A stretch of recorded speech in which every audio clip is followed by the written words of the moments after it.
Boa noite, irmãos. Paz do Senhor a todos, amém?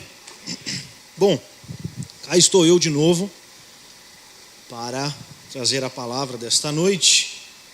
E caso você tenha vindo ao culto, duas quinta-feiras atrás, eu estive pregando aqui sobre 1 Coríntios, capítulo 6, do verso 12 até o verso 20. E na ocasião falei algumas coisas, e hoje eu quero continuar. Terminamos o verso 20, capítulo 7, 1 Coríntios. Capítulo 7, livro de 1 Coríntios, capítulo 7. Antes de lermos o texto, eu quero alertar os irmãos em duas importantes coisas. Eu estive, como eu disse, há duas quinta-feiras, eu estive pregando aqui sobre 1 Coríntios capítulo 6, dos 12 ao 20, que fala sobre o corpo, que fala sobre promiscuidade sexual, que fala sobre fugir da promiscuidade sexual, né? E até um tempo atrás, conversando com a Regina, numa conversa que a gente teve na casa do Tiago, ela fez um comentário que eu falei, eu deveria ter me atentado a isso. Que é o quê? Talvez, se você veio há duas quinta-feiras atrás, onde eu estava pregando, você falou assim, nossa, essa pregação é muito boa para casais. Só que eu quero te alertar que o meu objetivo nem foi pregar para os casais. E a gente não pode limitar a palavra do Senhor aos casais apenas. Porque provavelmente, quanto à promiscuidade sexual, quem deve sofrer muito com isso são os jovens. Eu até falei para a Regina, nossa, mas eu tinha o objetivo até mais de falar assim, com jovens, não era nem minha intenção. Mas a gente não cometa esse erro, irmão, de achar que porque a Bíblia fala sobre sexo, só serve para casado. Porque não serve, serve para jovem também. Tá? Então, não restrinja isso em idade, em casamento, porque também serve para jovens solteiros. E um segundo alerta que eu quero dar para os irmãos, é que falar sobre sexo não é vergonhoso, ou não deveria ser. Não devemos ter vergonha de falar sobre o que Deus não tem vergonha de criar. E se Deus criou o sexo, não tenha vergonha de falar sobre isso. Até imagino que no grupo das irmãs seja um bom refúgio de irmãs poderem comentar sobre essas coisas entre elas. Os homens também. Os pastores da igreja poderem auxiliar os irmãos da igreja nesse sentido. Então, não se sinta envergonhado com o assunto. Porque quem é casado aqui, levanta a mão. Vocês fazem sexo, né? Espero que sim. Eu faço. Não tanto quanto gostaria, mas faço. Então, não tem média. Você está na média, dona Tânia? Mas faço. Então, não tenham vergonha de falar sobre isso. Mas enfim, vamos ao texto, mas primeiro quero dar uma introdução. Então, depois de resolver o problema no capítulo 6 sobre imoralidade sexual, que corrompia a cidade de Corinto, que estava também querendo corromper a igreja, Paulo agora, no capítulo 7, vai resolver um problema, um provável problema do extremo oposto. Se no capítulo 6 é sexo adoidado, aqui é não sexo. Então, veja que no capítulo 6, do 12 ao 20, o apóstolo trata da promiscuidade sexual e faz uma teologia do corpo para resolver isso, mostrando aos irmãos de Corinto que nós não podemos usar o nosso corpo de qualquer jeito, que o lema feminista que diz meu corpo, minhas regras, não existe para o cristão, pois o corpo foi feito para Deus, no corpo Jesus sofreu nossos pecados, no corpo Jesus ressuscitou, e em nosso corpo esse mesmo Jesus habita por intervenção do Espírito Santo. E para deixar ainda mais claro, Paulo no capítulo 6 trata sobre um sexo desenfreado, liberado, sem regras. Só que agora no capítulo 7, como eu disse, é o oposto, é o sexo freado, é o sexo trancado e cheio de impedimentos. O problema sobre o corpo e a promiscuidade foram levados até Paulo por meio de uma carta, provavelmente nós vamos ver isso no verso 1. Tá? Então, foi enviado a Paulo uma carta, e nessa carta provavelmente perguntas a Paulo, que no capítulo 7 nós vamos ver ele respondendo perguntas, como se fosse o seguinte: Imagine, um exemplo que Nicodemos dá, imagina que você está ouvindo alguém falando no telefone, só que você não está ouvindo o que a outra pessoa está falando com ela. Mas pelas respostas de alguém que está falando na sua frente no telefone, você deduz as perguntas que alguém está fazendo do outro lado da ligação. Sendo assim, já que Paulo está respondendo perguntas dos corintianos que lhe enviaram através de uma carta, precisamos primeiro pressupor quais seriam as perguntas que foram feitas para Paulo. Você lê o texto e vê que Paulo está respondendo uma pergunta, mas a pergunta não está lá registrada. Paulo não escreveu assim, quanto àquela pergunta que me fizeram sobre determinado assunto, se pode ou não pode determinada coisa, eu respondo o seguinte. Não está escrito assim. Infelizmente, nós não temos isso explícito, mas podemos com boa precisão presumir as perguntas que eram feitas. Então, antes de entender quais são essas perguntas, eu preciso trazer 2 importantes detalhes que vai nos ajudar a entender o texto. Sendo o primeiro detalhe, a gente precisa lembrar, que eu disse até na oportunidade que eu estava pregando aqui, que o mundo grego, no caso do capítulo 6, até isso é bem explícito, eles apelavam para um negócio chamado hedonismo, doutrina do desejo. O hedonismo nada mais prega que faça o que te der na telha para satisfazer as vontades da sua carne. Viva uma vida de tal forma a qual o máximo de alegria possível e prazer possível para o seu corpo você deve buscar. Satisfaça as vontades da sua carne. Mas por que eles pensavam isso? Porque na cabeça do grego, da filosofia grega, da cultura grega, o que importa era a razão, a mente, o imaterial do ser humano e não o corpo. Por isso, o estômago foi feito para a comida foi feita para o estômago. Vamos fazer o que quer que seja. Tá? Então, no mundo antigo, no mundo grego, um lado da moeda, hedonismo, acreditava que qual é a melhor forma de viver? Faça o máximo possível para alcançar e satisfazer os desejos da sua carne. Só que, por outro lado, como eu disse agora há pouco, existe o oposto também no mundo grego. E o oposto é chamado de ascetismo, que é praticamente o extremo oposto do hedonismo. E eles pregavam o seguinte: uma vez que a mente, continuam com o mesmo pensamento, uma vez que a mente, o imaterial do homem, é importante, e existe um mundo ideal, o céu, por assim dizer, aonde no céu é o perfeito, o ideal, nós devemos viver uma vida como se já estivéssemos lá. E lá nós não vamos satisfazer a nossa carne, porque nós não vamos ter corpo no céu, filosófico grego. Não tem corpo no céu, só tem a alma, só tem a razão, a mente. Ou seja, tudo que está lá no céu é perfeito. Lá não tem comida, lá não tem sexo, lá não tem bebida. Então, vou fazer o máximo possível para me desprender das minhas vontades carnais aqui na terra. Vivendo o oposto daquela galera que acha que deve fazer o máximo possível, vou fazer agora o mínimo possível. Me abster de todas as vontades que eu tenho para viver uma vida mais parecida possível com o que eu acredito que é ideal, que é não ter o corpo. Deu para entender? Beleza. Agora sim, com isso em mente, principalmente com a parte que eu falei agora, da ausência máxima de prazer, imagina o seguinte dilema dos irmãos de Corinto que eram influenciados pela cultura grega. Imagina assim, Paulo, sou casado.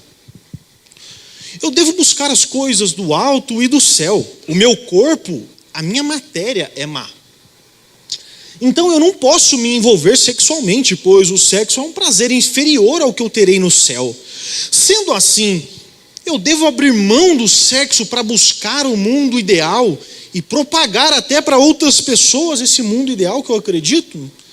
Vou abrir mão do sexo para orar mais, para me consagrar mais, para pregar mais. Eu vou ter mais tempo se eu não for casado. Vou me divorciar para ter mais tempo de servir a Deus. Eu sou casado com uma pessoa que não se converteu, Paulo, então pode ser que esse problema venha me impedir de ir para a igreja. Imagina isso na cabeça do cidadão agora que se converteu, que crê que ele deve buscar o Senhor a todo custo e acredita que os sentimentos que tem no seu corpo, as pulsões naturais do seu corpo, lhe impedem de se achegar a Deus. Se o sexo me impede de me achegar a Deus, então eu devo me abster do sexo.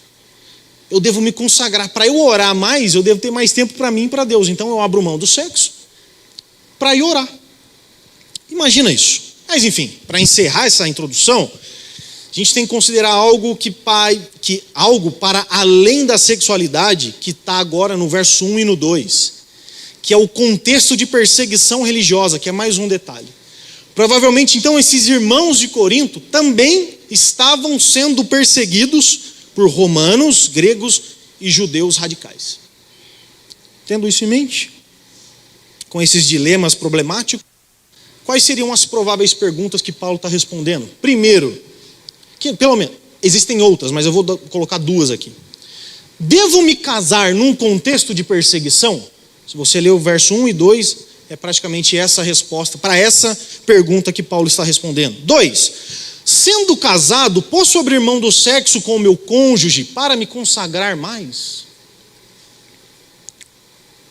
Perguntas que são feitas aí no capítulo 7, que Paulo se propõe a responder. Do verso 1 até o verso 5, que a gente vai ler agora.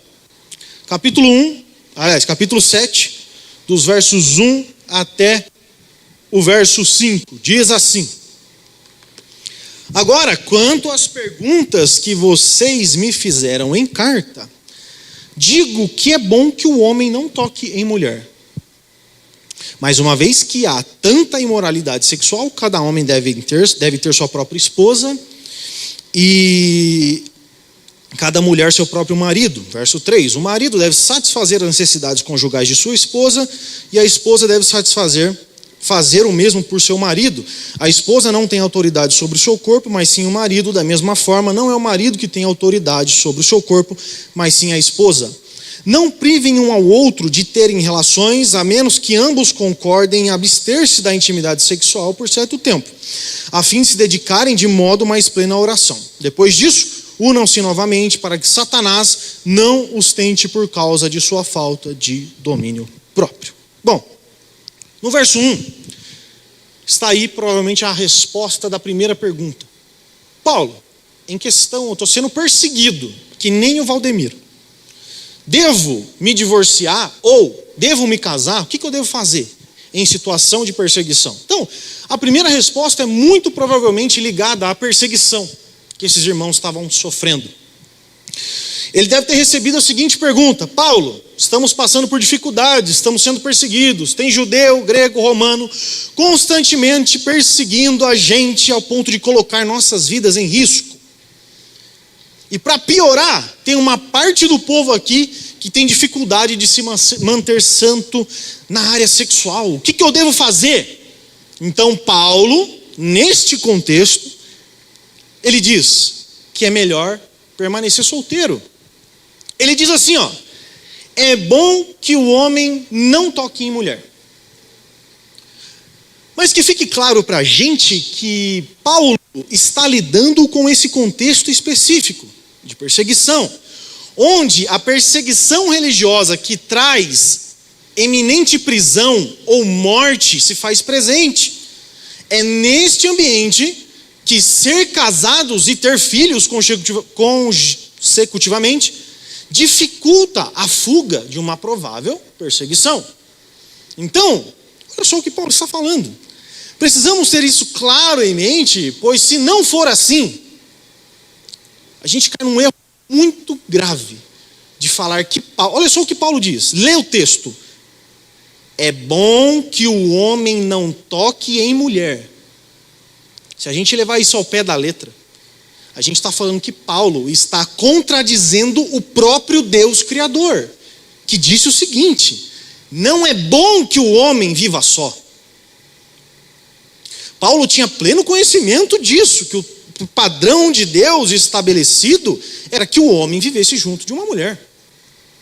Que o casamento acontecesse, que eles se multiplicassem. Ou seja, se você perguntar para Paulo num ambiente amistoso, onde não tem perseguição, se é melhor casar ou ficar solteiro, ele vai responder para você: é melhor se casar e cumprir o padrão pré-estabelecido por Deus. Com toda certeza, Paulo admirava o casamento. ele admirava a ponto de, lá em Efésios, dizer que o casamento é uma imagem semelhante, muito parecida com a relação que Cristo tem com a igreja. Então Paulo não está contradizendo a Deus. Então não entenda que Paulo está estabelecendo um padrão de bom, entre aspas, diferente ao que Deus disse lá no Gênesis. Basta a gente parafrasear o texto da seguinte forma: quanto à pergunta que vocês me fizeram a respeito de se casar, acredito que no contexto de vocês, sendo perseguidos até, talvez morto, é melhor não se casar, pois será difícil, mais difícil, se você for sozinho, ou melhor, se for casado, terá mais dificuldade de carregar a esposa e os filhos no braço para fugir da perseguição dos opositores da nossa fé. Agora olha o verso 2. O verso 2 diz: mas, existe uma condição. Mas, uma vez que há tanta imoralidade sexual, cada homem deve ter sua própria esposa e cada mulher seu próprio marido. Então o verso 2 já começa com mas. Mas o quê? Uma vez que há tanta imoralidade sexual, ou seja, Paulo agora insere na orientação dele aqui o contexto da promiscuidade da sua época. Ele começa a propor aos leitores da carta dele que devem considerar bom ficar solteiro em um ambiente perigoso para os cristãos. Mas ele não se esquece que não está lidando com crentes, por exemplo, assexuados. Ele sabe muito bem que esses crentes têm volições sexuais, têm libido. Ou seja, fiquem solteiros em caso de perseguição, mas por causa da sua impureza. Então, a vida solteira que Paulo propõe no verso 1 está condicionado a uma vida pura, a uma vida de santidade.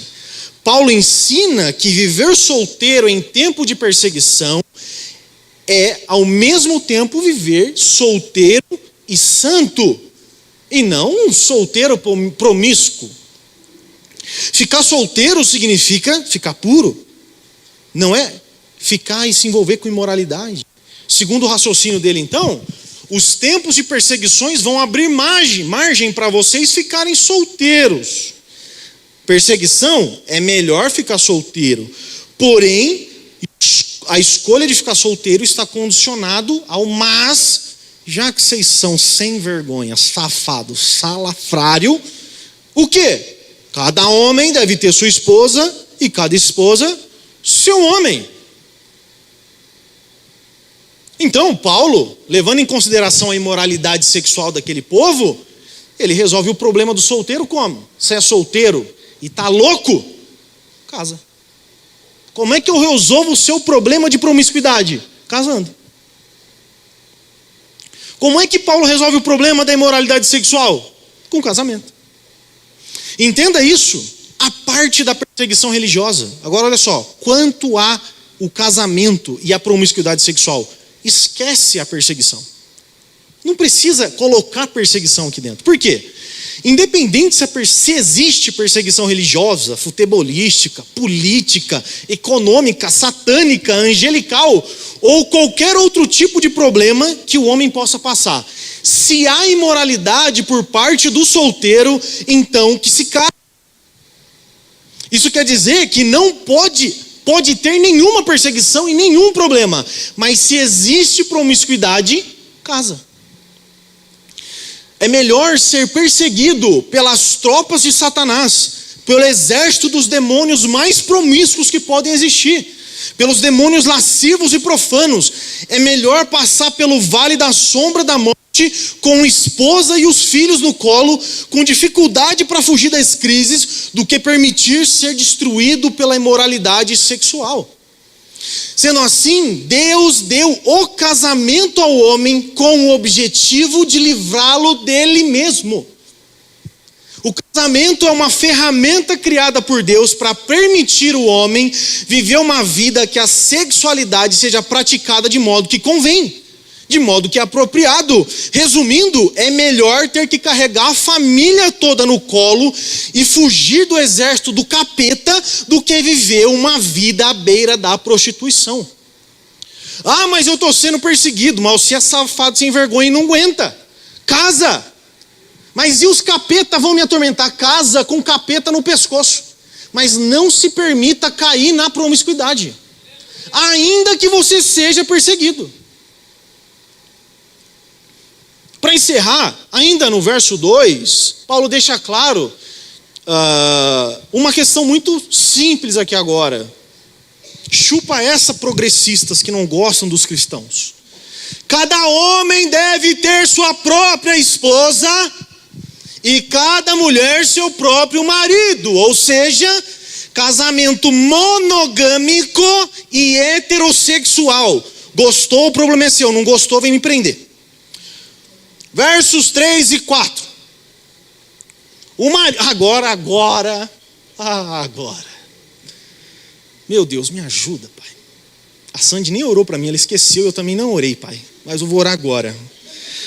Deus, me ajuda a pregar para esse povo. Deus, que o seu Espírito seja o nosso guia, Pai. Porque, às vezes, as pessoas negligenciam, Pai, os ensinos da Tua Palavra e acabam caindo em erros que trazem destruição para a família.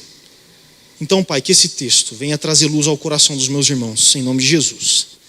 Versos 3 e 4. O marido deve satisfazer as necessidades conjugais da esposa. A esposa deve fazer o mesmo por seu marido. A esposa não tem autoridade sobre o seu corpo, mas sim o marido. Da mesma forma, não é o marido que tem autoridade sobre o seu corpo, mas é sim a esposa. O verso 3 e 4 mostra Paulo agora orientando os casados a respeito do dever. Repita comigo, por favor. Dever. Isso. Dever que um homem tem com o outro, que um tem com o outro de suprir as necessidades conjugais. Agora, se você for muito ingênuo, muito inocente, muito assim, nossa, você é uma pessoa santa demais que, nunca, você é muito singelo. Só se você for muito inocente, para deduzir que Paulo está se referindo a todas as necessidades do casado quando diz necessidades conjugais no texto. Só se você ler o texto com uma imaturidade muito grande para deduzir que Paulo está falando que o homem casado deve satisfazer as necessidades da mulher, que precisa de atenção, diálogo, carinho, proteção, providência e blá, blá, blá, blá. Tem que ser uma criança de menos de 5 anos para deduzir que Paulo está falando que a mulher deve satisfazer o homem com cuidados, afazeres de casa e etc. Você tem que ser muito ingênuo para pensar isso, mas que fique claro, meu querido amigo e irmão, que necessidades conjugais nesse texto é sexo. E não é nada além disso. Claro que as outras coisas fazem parte. Mas aqui, cadê o texto? Deixa o texto aqui para mim. Não tira o texto aqui, tá? Deixa os versículos aqui. Verso 3. Cadê? Necessidades conjugais. Você pode substituir isso aqui tranquilamente, tá? Por sexo. Beleza? Tranquilamente. Ou seja, o marido deve satisfazer sexualmente sua esposa e a esposa deve satisfazer sexualmente seu marido. O verso 3 então deixa claro para nós que o marido e a mulher adquirem uma dívida um com o outro. Essa palavra deve ou devido, que está no texto, no grego, é ophailo, que quer dizer dever dinheiro, ou estar em débito, ou dívida. Ou seja, Paulo trata o sexo no casamento como uma dívida que o homem tem com sua esposa e a esposa com o homem. Eu queria assistir, se me pedirem para fazer casamento, acho que numa próxima eu vou mandar essa. Você se compromete a satisfazer a sua esposa na saúde e na doença, na riqueza e na pobreza, e não sei o que, não sei o que. E você vai fazer sexo com ela? Vai? Porque se não for, melhor nem casar. Nem casa! Se você está achando isso ruim, que o sexo é um dever no casamento, eu vou piorar, tá? Tem gente que deve estar achando isso aqui ruim, eu não sei como. Porque não é ruim, pelo menos para mim não.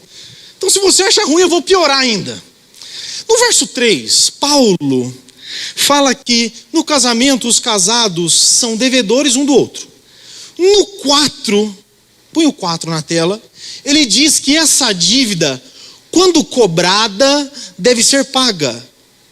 Para deixar mais claro, cristalino, mais alvo que a neve para você. É como se o Banco Itaú viesse te cobrar um dinheiro que você pegou emprestado, você tivesse que se virar nos 30 para pagar. Isso. Mas calma. A gente não, lembra, no capítulo 6 que eu preguei, a gente não está tratando aqui de ninfomaníaco. Nós não estamos tratando de pessoas alucinadas. Nós estamos tratando de um sexo que convém e de um sexo que não nos domina. Opa! Não estou tratando de ninfomaníaco, de doente. Estou tratando de um sexo cordial, natural. Ou seja, estamos lidando com uma dívida negociável com o banco. O banco vem cobrar a dívida e você pode prontamente pagar a dívida se quiser. Bom será se você pagar prontamente. Ou negociar a dívida, você pode também. Dando uma entrada, prorrogando a dívida, pagando daqui em um carnê de 10 vezes. Você pode falar ao banco, analisa aí minha proposta. Agora, independente se vai negociar com o banco ou não, o certo é, se você pegou emprestado, você vai ter que pagar. Tá achando ruim? Nem casa. Nem casa. Então você pode achar que, agora, vamos no verso 5? Vamos no verso 5. Verso 5. Verso 5 é maravilhoso. Verso 5. Verso 5 diz: não privem um ao outro de terem relações, a menos que ambos concordem em abster-se da intimidade sexual por certo tempo, a fim de se dedicarem de modo mais pleno à oração.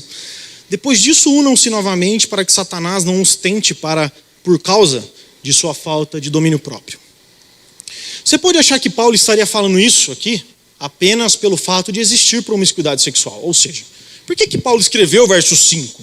Por causa da promiscuidade sexual. Sim, também. Só que não é só isso o motivo que faz Paulo escrever o verso 5.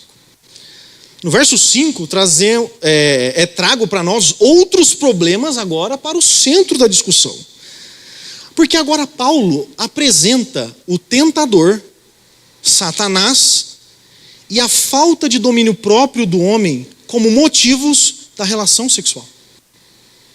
Interessante. Vamos dividir o verso 5 em 5 partes. Primeira, não privem um ao outro. Segundo, ambos concordem por certo tempo. Terceiro, dediquem à oração. Quarto, tentação de Satanás. E quinto, domínio próprio. Primeira parte, não privem um ao outro. Olha que maravilhoso. Verso 5 diz assim, não privem um ao outro. Casados, não privem um ao outro. É simples você entender que não privar aqui é não se abster do sexo. É não negar o sexo. Agora, olha só. Calma, eu vou piorar. Eu falei que eu ia piorar. Calma, vai piorar ainda mais.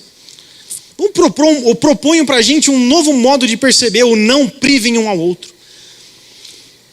Lembra lá da primeira ilustração que eu acabei de dar a respeito do banco que vem cobrar a dívida? Agora, saiba de uma coisa. A palavra privem no grego é aposterio, que significa roubar ou defraudar. Aí você conclui que Paulo está dizendo mais ou menos o seguinte: não roube o dinheiro do banco. Até aqui tudo bem, só que vai piorar. Como eu disse agora, aposterio no grego significa roubar ou defraudar. A parte do roubar, legal, não posso roubar o banco, ok. Agora, e defraudar? Seria assim, não defraude um ao outro de terem relações sexuais. Põe na tela para mim, meu querido amigo do telão, Marcos capítulo 10, verso 19. Marcos capítulo 10, verso 19. Põe na tela que dá trabalho para fazer, meu filho. Olha só. Um garoto vem aos pés de Jesus e fala: Jesus, o que eu tenho que fazer para alcançar a vida eterna? Você não conhece os mandamentos? Os 10 mandamentos? Olha só. Você conhece os mandamentos? Não mate, não cometa adultério, não roube, não dê falso testemunho, não engane ninguém. Agora, por favor, meu querido amigo do telão, mude a versão para a RA. Versão da Bíblia revista e atualizada. Vamos, filho. É só apertar. Isso. Aqui, ó. Não defraudarás ninguém. A palavra aposterio é a mesma palavra que não privem uns aos outros de ter relação. É isso aqui, ó. Aposterios, ninguém. Ai, meu Deus do céu. O que é defraudar? Cometer fraude. Não fraudule a sua relação. Ou não engane um ao outro. Ai, o remédio da dor de cabeça.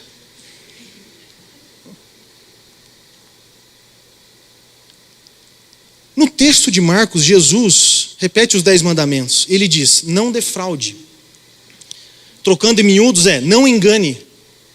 A mesma palavra apostério que aparece em Marcos, nos 10 mandamentos, aparece em 1 Coríntios, capítulo 7, verso 5. O que eu quero que você aprenda com isso é que não privar a relação sexual não é simplesmente não fazer sexo, mas não roubar, não roubar o que é do banco, porque é de direito do banco, e não enganar o banco para não pagar a sua dívida.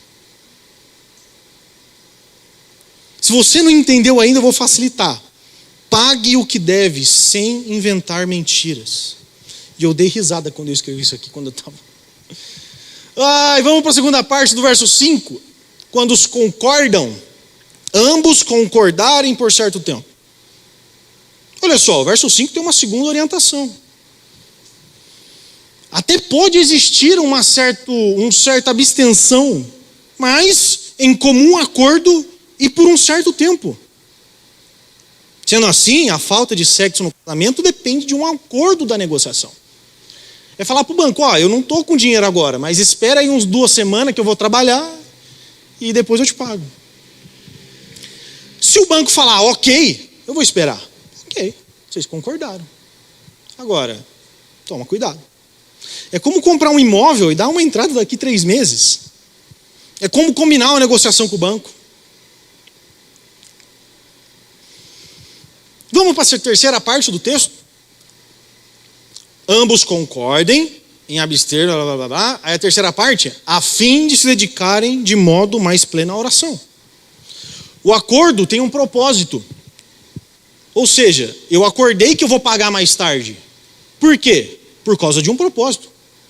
Eu não estou simplesmente me abstendo por motivo nenhum.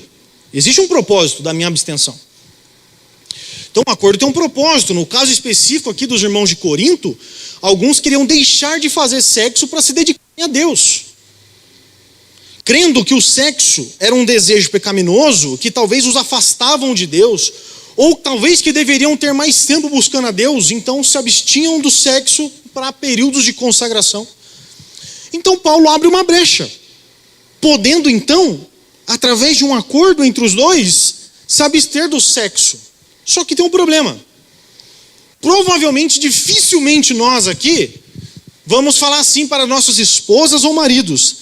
Amor, eu não vou porque eu estou jejuando. Comigo em casa não acontece. Agora, se acontece com vocês, tudo bem. Mas não tem essa.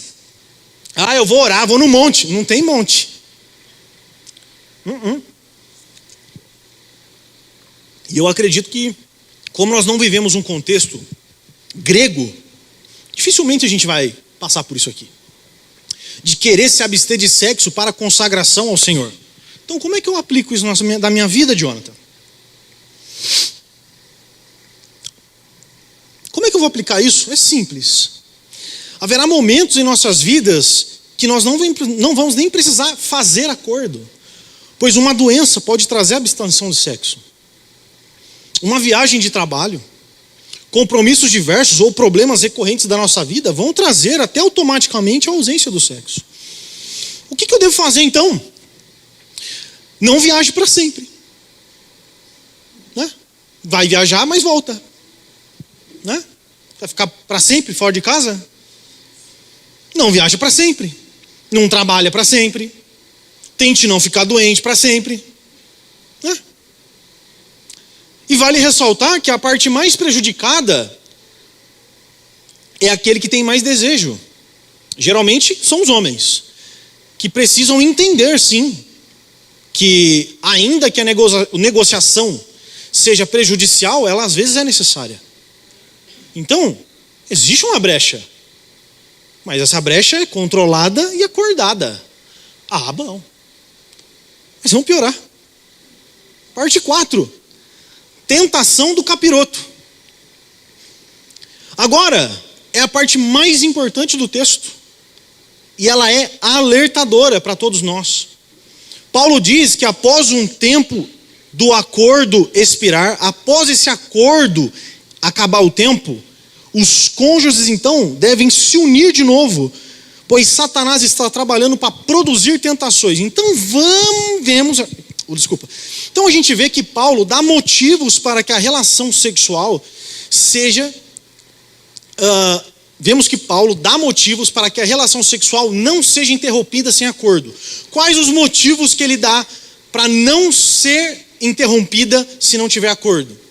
Ele deixa claro para nós que Satanás, conhecido como capeta, sete pele, Beuzebu, mochila de criança, Mefisto, encardido, sei lá, Bafomé. O motivo é esse, por causa do Bafomé, por causa do tentador.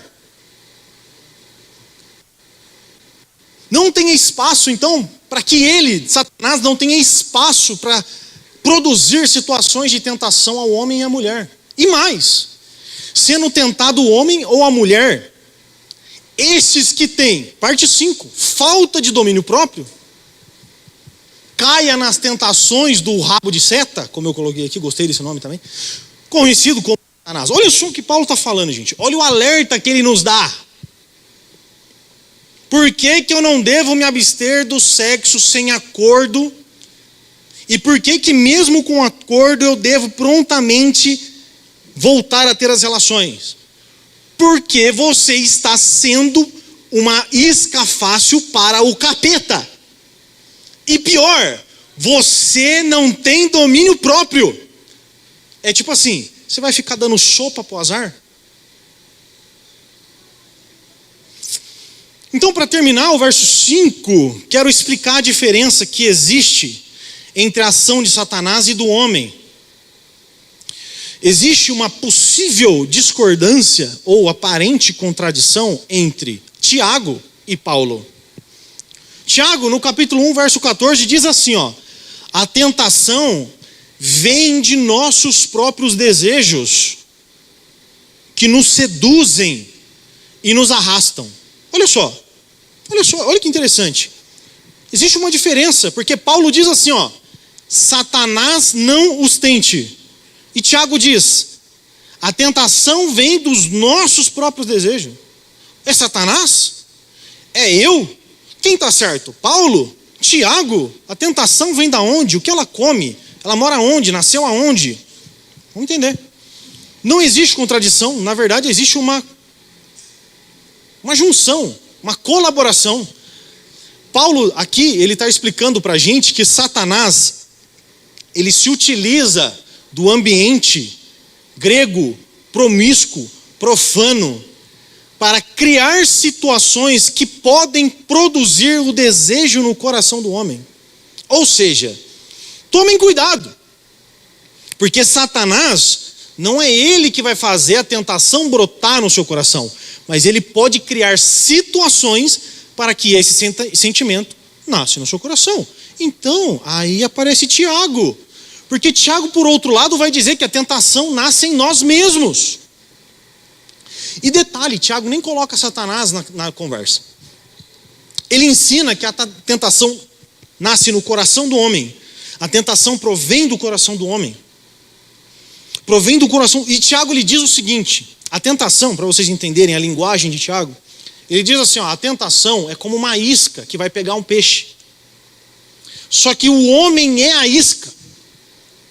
Aquela isca que engana, que seduz, nasce no coração do próprio homem. E depois que ele vira isca e começa a atrair o peixe, porque ele é burro, ele fisga agora o peixe. E não só é a isca, como é o pescador também que começa a trazer o peixe para fora do rio. Ou seja, não existe contradição, existe complemento.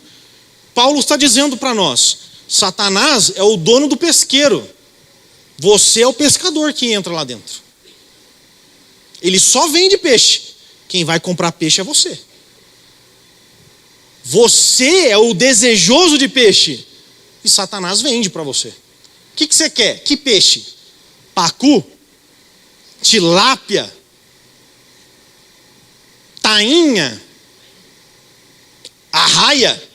Pode escolher. Tem peixe loiro, peixe moreno, peixe gordinho, peixe magrinho, peixes mais cheirosos e peixes menos cheirosos. Escolhe que eu tenho para você, seu trouxa. E você vai lá no peixeiro e fala, me dá um bagre. Você é um cabeça de bagre mesmo.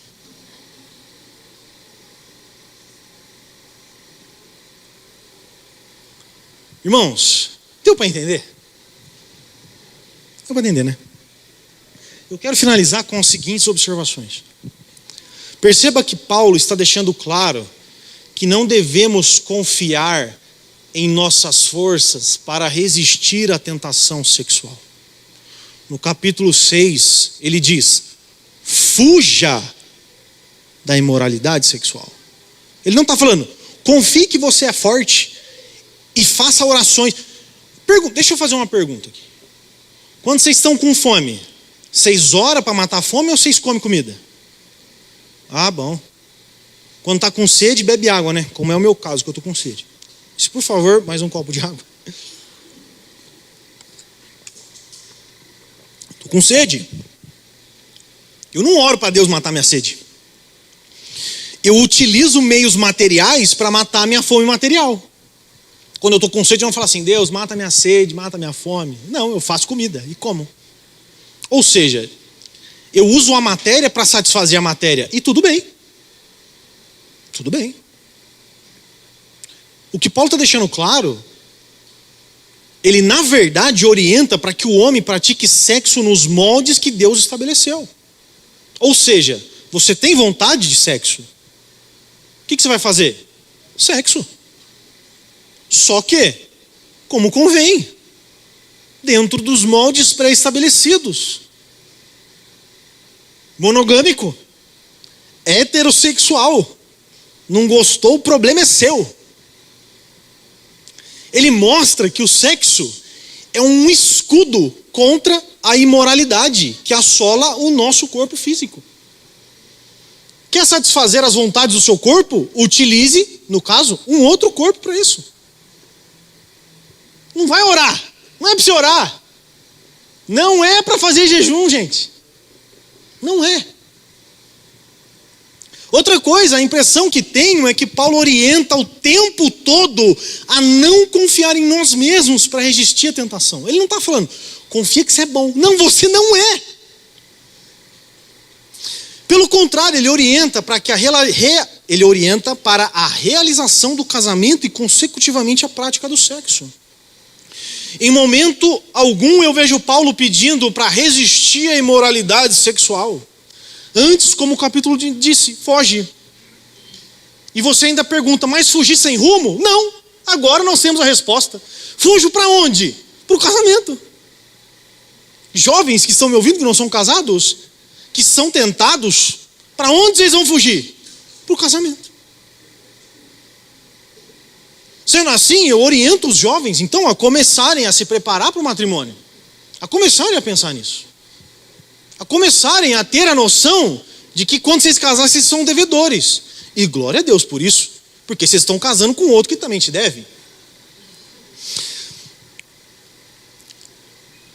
Vocês não devem começar a ficar tirando para tudo quanto é lado. mas encontrar pessoas que vão ser boas para você.